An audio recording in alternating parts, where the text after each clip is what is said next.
आवाज मानदेशाचा। मान तालुक्यातील वडगाव गावात सध्या मोठ्या प्रमाणावर जुगार अड्डा सुरू असल्याची धक्कादायक माहिती समोर येते।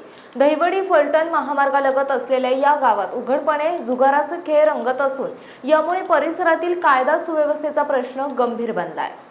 या जुगार अड्ड्यावर बाहेर गावाहून अनेक तरुण येऊन जुगार खेळत असल्याचं सांगितलं जात आहे। स्थानिकांबरोबरच परगावातील युवकांची मोठी गर्दी येथे होत असल्यानं गावाचे वातावरण बिघडत चालले आहे।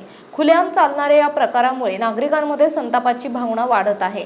विशेष म्हणजे या ठिकाणी दारू, तंबाखू यांसारख्या व्यसनांचेही मोठ्या प्रमाणावर सेवन होत असून अनेक वेळा वादविवाद आणि मारहाणीच्या घटनाही घडत असल्याचं बोललं जात आहे। त्यामुळे गावातील शांतता आणि सुरक्षिततेवर गंभीर परिणाम होत आहे। वडगाव जाधव परिसरात एका स्थानिक राजकीय व्यक्तीच्या शेताजवळ हा अवैध जुगार अड्डा सुरू असल्याची चर्चा आहे। जाधव नावाने ओळखल्या जाणाऱ्या या अड्ड्यावर मोठ्या प्रमाणात पैशांची उलाढाल होत असल्याचंही समोर येत आहे। दरम्यान या संपूर्ण प्रकारावर तात्काळ कारवाई करत पोलिसांनी ऑपरेशन फ्लश आउट अंतर्गत धाड टाकावी, संबंधित जुगाऱ्यांना ताब्यात घेऊन मुद्देमाल जप्त करावा अशी ठोस मागणी नागरिकांकडून होत आहे। प्रशासनाने दुर्लक्ष न करता कठोर पावले उचलण्याची गरज व्यक्त केली जाते। मानसोफर न्यूज संपादक बापूसाहेब मिसाळ, वरकुटे, मलवडी। आपल्या जिल्ह्यातील तालुक्यातील लेटेस्ट बातम्या पाहण्यासाठी आजच मानसोफर न्यूज चॅनलला YouTube वर सबस्क्राइब करा आणि बेल आयकॉन प्रेस करा।